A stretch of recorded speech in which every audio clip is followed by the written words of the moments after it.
আমার নবী একদিন মদিনার রাস্তা দিয়ে আসছিলেন, অনেকগুলা সারিবদ্ধভাবে লাশ কবরস্থানের মধ্যে রাখা হয়েছে।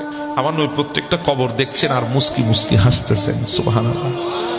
এভাবে হাসতে হাসতে ওই কাতারের শেষের কবরে যখন আমার নবী গেলেন, হঠাৎ আমার নবীর চেহারা মলিন হয়ে গেছে। নবী বিচলিত হয়ে গেলেন, আমার নবী পেরেশান হয়ে গেলেন, আমার নবীর ভেতরে অস্থিরতা কাজ করছে। আমার নবীকে সাহাবী ইকরাম দেখে বলছি, ইয়া রাসূলুল্লাহ এমনটা কেন করছেন? বলে, যাও এখনই দৌড় দিয়ে যাও মদিনায়, এই গোরস্থানে যাদেরকে দাফন করা হয়েছে তাদের আত্মীয় স্বজনকে তাড়াতাড়ি গোরস্থানে আমি নবী ডেকেছে বলো, তাড়াতাড়ি আসতে বলো। সাহাবী দৌড় দিলেন, ঘোষণা দিলেন, সবাই আসলেন। আমার নবী বলে, ও আমার আল্লাহর বান্দা বান্দিনীরা, এই কবরের যারা পরিবার পরিজন আছো, কে কার আত্মীয়, তোমরা সেই কবরের পাশে দাঁড়িয়ে যাও।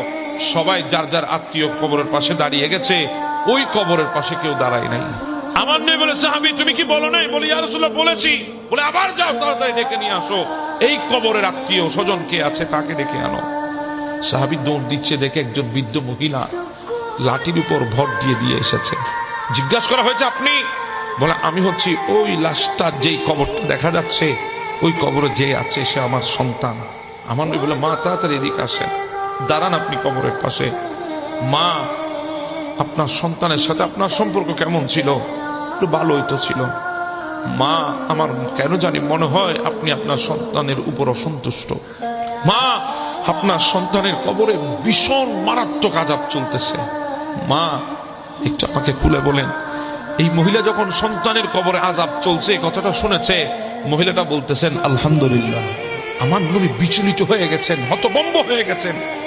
সন্তানের কবরে আযাব চলে, মা বলে আলহামদুলিল্লাহ। দুনিয়া উল্টে গেলেও তো সম্ভব না। মা, আপনি আলহামদুলিল্লাহ কেন বলছেন? বলে, আল্লাহ আমার দোয়া কবুল করেছে। বলে, কিসের দোয়া? তখন ওই মহিলা বলে, ইয়া রাসূলুল্লাহ, সময় এমন ছিল, আমার সন্তান যখন দুনিয়ায় এসেছে, আমার স্বামী দুনিয়া থেকে চলে গেছে, আমি দ্বিতীয় বিবাহে বসি নাই। যদি আমার সন্তানের কোনো কষ্ট হয়, আমার জিন্দেগিতে যদি স্বামী আসে, ওই স্বামী যদি আমার সন্তানকে মেনে না আনে, আমার সন্তানের কষ্ট হবে, সেজন্য আমি দ্বিতীয় বিবাহ করি নাই। সন্তানের জন্য যৌবন শেষ করে দিয়েছি, জিন্দেগি শেষ করে দিয়েছি, সন্তানকে বড় করেছি, মানুষ করেছি। এরপরে একজন সম্ভ্রান্ত ফ্যামিলির মেয়ের সাথে আমার সন্তানের বিয়ে দিয়েছি। সেই সন্তান বউ পেয়ে আমাকে এমন ভাবে ভুলে গেছে, আমার সন্তান আমার খবর নিত না, আমার সাথে কথা বলতো না।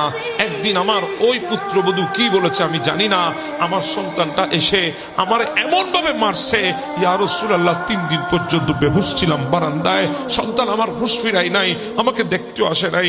যখন হুঁশ ফিরল, তখন আল্লাহকে বলেছি, আল্লাহ, সন্তানকে অনেক কষ্ট করে মানুষ করেছি, ওই সন্তানকে তুমি দুনিয়ায় শাস্তি দিও না, কারণ দুনিয়ায় শাস্তি দিলে আমি মা ওই সন্তানের শাস্তি সহ্য করতে পারবো না।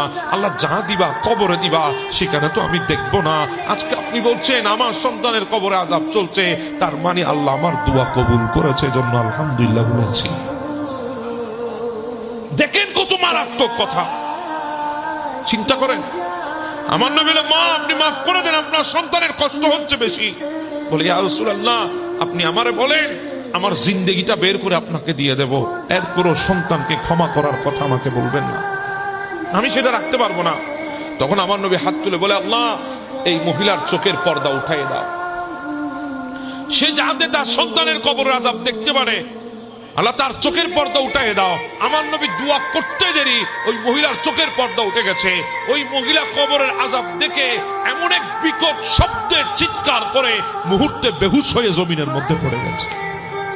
আমার নবী ওই মহিলার হুঁশ ফিরালেন। ফিরানোর পরে ওই মহিলা উঠে বলি, ইয়া রাসূলুল্লাহ, আমি আমার সন্তানকে ক্ষমা করে দিয়েছি। এত কঠিন বুঝি কবরের আযাব, এত মারাত্মক বুঝি কবরের আযাব, এত কঠিন শাস্তি বুঝি কবরের আযাব। আমার সন্তানের শরীরটা ক্ষত বিক্ষত হয়ে যাচ্ছে, আমার সন্তানকে এত কঠিন ভাবে শাস্তি দেওয়া হচ্ছে। ইয়া রাসূলুল্লাহ, আমি ক্ষমা করে দিয়েছি। আপনি আল্লাহর দরবারে ফরিয়াদ করেন, আল্লাহ যেন আমার সন্তানকে মাফ করে দেয়। আমার নবী হাত উঠালেন, আমার নবী দোয়া করার সাথে সাথে ওই কবরের আযাব বন্ধ হয়ে গেছে। আল্লাহ ওই কবরের আযাব বন্ধ করে নাচ নিয়ামত দিয়েছেন। আমি বলছিলাম, মায়ের সাথে বিয়াদবি করার কারণে, মাকে কষ্ট দেওয়ার কারণে আপনি মনে করছেন দুনিয়া অর্জন করেছেন। না, মনে রাখবেন, কবরে আপনাকে যেতে হবে, সেদিন কিন্তু রেহাই পাবেন না। দুনিয়াতে রেহাই পেলেও কবরে পই পই করে আপনাকে হিসাব দিতে হবে।